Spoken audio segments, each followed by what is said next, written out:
महिला ने बीजेपी विधायक पर लगाए गंभीर आरोप। सुल्तानपुर से विधायक विनोद सिंह के ऊपर महिला ने लगाई यौन शोषण के आरोप। हाथ जोड़कर मुख्यमंत्री योगी आदित्यनाथ से मांगी मदद। नमस्कार। विनोद सिंह विधायक जी हैं,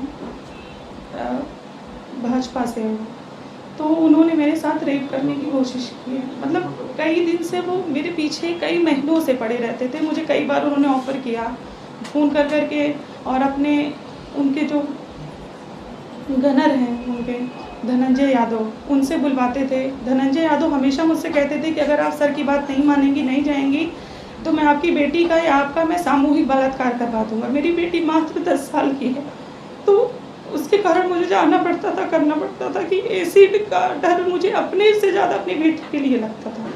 तो क्या होता था कि मैं जाती थी, लेकिन लास्ट टाइम 3 जून को ऐसा हुआ कि वो शराब के नशे में धुत थे। उन्होंने मुझे फिर बुलाया, धनंजय यादव आए मुझे बुलाने मेरे फ्लैट पे। हम लोग एक ही अपार्टमेंट में रहते थे, तो वो आए मुझे बुलाने। तो जब मैं गई वहाँ पे, तो उन्होंने एकदम से मेरे ऊपर वो अटैक कर दिया। मतलब मेरे प्राइवेट पार्ट को छूने लगे, मेरा कपड़ा फाड़ने लगे, वो करने लगे। मैंने उनको धक्का दिया, मैंने कहा ये सब आप क्यों कर रहे हैं, आप मेरे पिता तुल्य हैं, ये सब आपको शोभा नहीं दे रहा। तो उन्होंने कहा अगर तुम मेरी ऐसी कोई बात नहीं मानोगी तो मैंने बहुत लोगों को ठिकाने लगा दिया है, बहुत लोगों को मैंने ख़त्म कर दिया है। एक कोई पूर्व विधायक भी हैं सुल्तानपुर के, कोई सोनू मोनू सिंह, मैं उनको जानती नहीं हूँ, लेकिन मेरे पास उनका ऑडियो है जो उन्होंने मुझसे कहा है कि मैंने उनको भी रास्ते से हटा दिया है, ख़त्म कर दिया है, तो तुम कुछ नहीं हो। और सबसे बड़ी बात है कि प्रशासन भी उनके साथ मिला है। उनके अपने जीजा डीजी हैं आलोक कुमार सिंह, और मृत्युंजय सिंह इस समय है सर्विलांस प्रभारी महाराजगंज के, वो मेरी लोकेशन निकाल के इनको देते थे। विक्रम सिंह है थाना प्रभारी हजरतगंज, इंस्पेक्टर हैं वो वहाँ पे। मैंने कई बार उनसे शिकायत करने की कोशिश की, लेकिन उन्होंने मेरी नहीं सुनी। तो 4 तारीख की बात है कि उन्होंने कम से कम 12-15 आदमियों को जो मानसिक रूप से अपराधी हैं, वो उन्होंने मेरे पीछे लगा दिए कि इसके ऊपर एसिड डाल दो, इसके पति को और इसकी बेटी को मतलब हटा दो, रास्ते से मार दो। तो मैं आनन फानन में मैं यहाँ आई, और 4 तारीख से मैं दिल्ली में हूँ। मैंने सब कुछ करके देख लिया। मैं महिला आयोग में गई, मैं 0 FIR के लिए गई, मैं न्यायालय गई, बट कहीं कुछ नहीं हो रहा मेरे साथ। उनके साथ प्रशासन भी मिला है। उसके बाद जैसे मैंने महिला आयोग का किया, आनन फानन में उन्होंने मेरे ऊपर FIR करा दिया लखनऊ में कि 420 इन्होंने मेरे साथ की है, पैसा लिया है, ये लिया है। जबकि वो अक्सर मुझे कहते थे कि मुझे तुम्हें देखकर बहुत दया आती है कि तुम इतनी खूबसूरत हो, इतनी अच्छी हो, और तुम इतने गरीब, तुम्हारा पति इतना गरीब है, और मैं तुम्हें बहुत कुछ करना चाहता हूँ, देना चाहता हूँ। लेकिन मैं अनसुना कर देती थी उस चीज़ को, नहीं समझ में नहीं आता था। मुझे लगता था कि बड़े हैं, ऐसा क्यों बोल रहे हैं, बट इन्होंने हद पार कर दी। और तब से आज तक, अभी भी मैं 2 घंटे पहले की बात बता रही हूँ, मेरे पास वहाँ मेरे भी रिलेटिव हैं, वो लोग फ़ोन करते हैं कि शिवदास यादव और कृष्ण कुमार और एक लोग और है जो एसिड की बोतल लेके लगातार मुझे ढूंढ रहे हैं कि मेरी बेटी है, मैं जो भी दिख जाए उसके ऊपर, मेरा बेटा बाहर खेलने जाए उसको उठा लें, उसको मार दें। मतलब मैं कहीं भी निकल नहीं पा रही हूँ, ना मैं इनकम सोर्स मेरा ख़त्म हो गया है, मैं कहीं नहीं आ जा सकती हूँ। मेरा बेटा 4-5 दिन से बीमार है, लेकिन मैं डॉक्टर के पास नहीं जा सकती। मेरी बेटी का स्कूल ख़राब हो रहा है इसी डर से कि कुछ भी हो सकता है, क्योंकि ये मौजूदा विधायक है तो इनकी सुनवाई ज़्यादा है, मेरी कुछ नहीं है। प्रशासन इनके साथ है। ये विधायक कहाँ की है? ये सदर सुल्तानपुर के। क्या नाम है पूरा? विनोद सिंह। किस पार्टी से हैं? भाजपा। कैसे संपर्क में आए थे आप? संपर्क में नहीं आए थे हम। हमारा अपार्टमेंट एक ही था, वो 4th पे थे, और लिफ्ट में कई बार आना जाना। कहाँ पर? लखनऊ? हाँ, लखनऊ में, हजरतगंज में। तो कई बार, तो अब वो हमेशा कहते थे कि तुम मेरी भावनाओं को नहीं समझ रही हो, कि मैं तुम्हें देखने के बाद फिर मुझे अब कुछ समझ में आ नहीं रहा है। तुम या तो मेरी चीज़ों को एक्सेप्ट करो, या तो मैं तुम्हें ख़त्म कर दूंगा, तुम्हारे पति को, तुम्हारी बेटी को। रेप की कोशिश है या आपके साथ बदसलूकी हुई? बदसलूकी हुई है, और थ्रेट मुझे मिले हैं, मुझे बेटी की।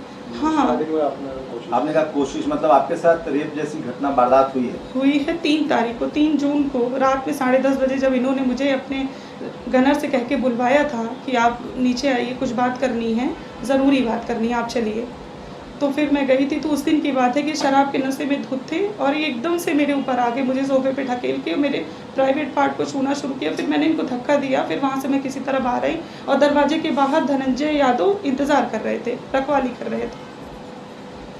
जब आप एक ही अपार्टमेंट में रहते हैं तो आना जाना देखना मारना तो होता ही होगा। जी तभी तो कई बार अक्सर लिफ्ट में, जैसे मैं लिफ्ट में हूँ और मैं इनके ऊपर रहती थी, ऊपर वाले अपार्टमेंट में, तो जैसे कई बार लिफ्ट में मैं आती थी, इनके साथ जो भी रहता था उसको दरवाज़ा खोल के निकाल देते थे। तो आपने कंप्लेंट किस बाबत पर कंप्लेंट दी है? क्या कंप्लेंट आपने कहाँ दी है, किस बाबत पे दी है? लिखा क्या कंप्लेंट का कुछ है आपके पास? हमने एप्लीकेशन दी थी लेकिन उन्होंने रख ली थी, रिसीविंग हमें कुछ दी नहीं। कहाँ दिया था? हमने विक्रम सिंह को दी थी। और कौन से थाने में? हजरतगंज थाने में दी थी और लखनऊ में, और फिर उसके बाद तब से 4 तारीख से मैं दिल्ली में हूँ। अच्छा, उन्होंने आप पर क्या केस दर्ज कराया है?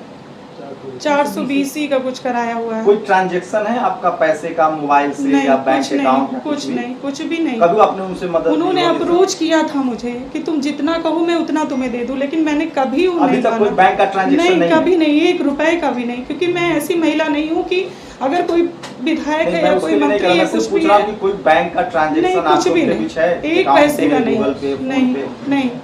आपके पति क्या करते हैं? ऐसे ही बिजनेसमैन हैं और थोड़ा इधर उधर का करते हैं, बहुत ज़्यादा वैसा नहीं है कुछ, तभी तो उनको मेरे ऊपर दया आती थी मुझे देख के। कब से ये आपको परेशान कर रहे थे? ये परेशान तो 3-4 महीने से कर रहे थे, लेकिन एकदम से ये पागल हो गए ये जून लास्ट टाइम से, जब इन्होंने अटेम्प्ट करने की कोशिश की। ये महिला आयोग कमीशन में कब आपने रिपोर्ट 10 तारीख को, 10 जून, 10 जुलाई को शायद दी थी। महिला आयोग कमीशन कुछ बुलाया आपको? हाँ, उन्होंने रिसीविंग दी थी, हमारे पास सब है। उसके बाद फिर हम 0 FIR के लिए भी गए थे, लेकिन वहाँ भी MLA का नाम सुन के या जो भी, मुझे ज़्यादा नहीं पता ये सब चीज़ें, लेकिन मेरी FIR नहीं नोट हुई। आपने लेकिन मुख्यमंत्री कार्यालय में भी संपर्क करने की कोशिश की? नहीं, जब इस तरीके से हमारे ऊपर वहाँ कॉम्बिंग हो रही है, हमारी 10 साल की बेटी है, एसिड अटैक की चीज़ें हो रही है, प्रशासन उनसे मिला है, तो मैं कहीं नहीं जा पाई, मैं यहीं हूँ तब से। लगातार आप अपने बयान में कह रहे हैं कि उन्होंने कोशिश की, अटेम्प्ट करने की कोशिश की। हाँ। कोशिश की या फिर उन्होंने बोला? नहीं, उन्होंने किया नहीं, कर नहीं पाए ना। 112 का भी आपने कॉल नहीं करी?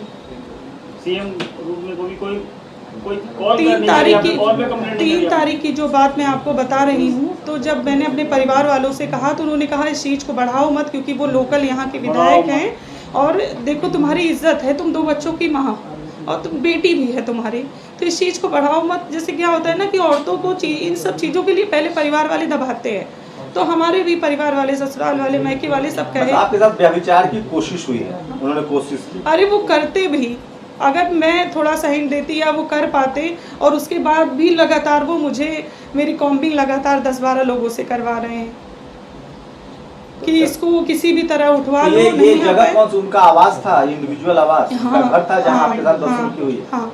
कौन था उस समय कुछ बाहर जिनको आपने देखा आवास? धनंजय यादव, उनके गनर जो हैं वो भी थे उस समय, लेकिन उनको इन्होंने डांट के बाहर कर दिया कि तुम बाहर जाओ, बाहर बैठो। तो बहुत से लोगों का पूरा अपार्टमेंट होता है। 10 बजे 10:30 बजे रात में आदमी सो रहा होता है, कौन बाहर खड़ा रहेगा? तो 4 जुलाई से आप और आपके पति बच्चे सब यहाँ पे है, हमारा सब कुछ खत्म हो गया, इनकम ऑफ सोर्स खत्म हो गया, हमारी बेटी का स्कूल, सब कुछ जिंदगी इसने बर्बाद कर दी है।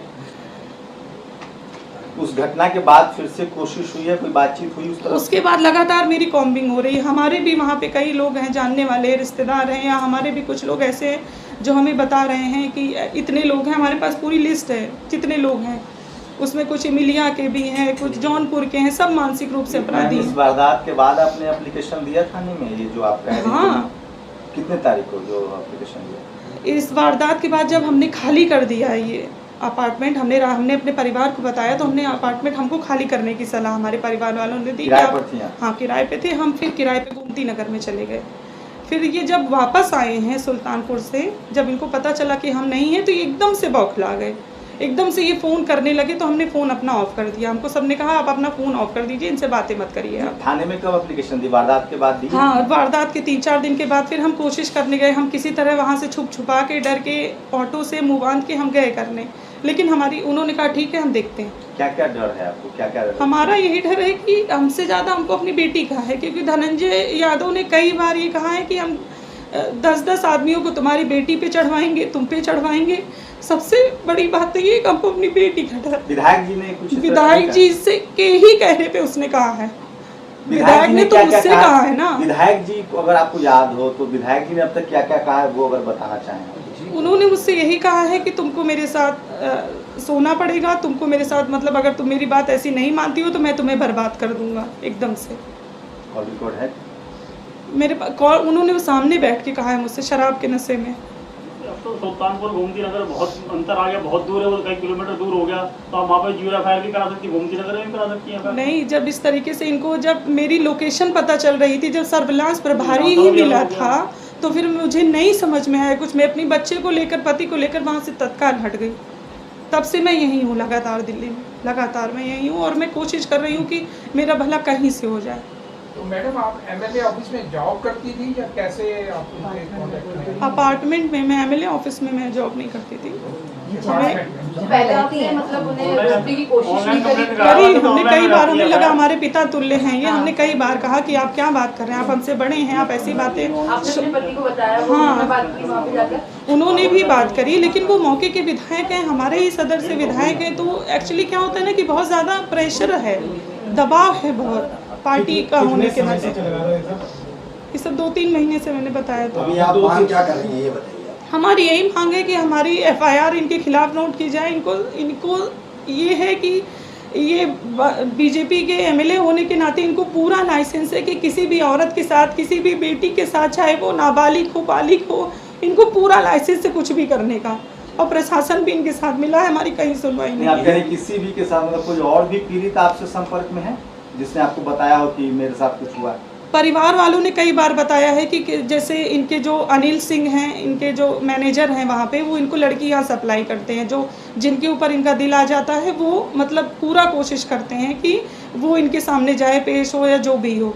तो ऐसी कई घटनाएं, केनाई इनका स्कूल है, तो वहाँ कई बार लड़कियों की वारदात सामने आई थी, हमने भी सुनी थी, लेकिन हमारे तक ऐसा पर्सनल मेरा इंटरेक्शन कुछ नहीं है। योगी जी से कोई अपील करना चाहेंगे आप? योगी जी से हमारी यही अपील है, हाथ जोड़ के विनती है कि ऐसे किसी मानसिक रूप से जो पीड़ित आदमी है, जो इस तरीके से औरतों को लेकर इतना गंदा है, जिसके खुद की बहू बेटी और दूसरों की इज्जत नहीं करना चाहता है, उसके खिलाफ सख्त से सख्त कार्रवाई करनी चाहिए उनको।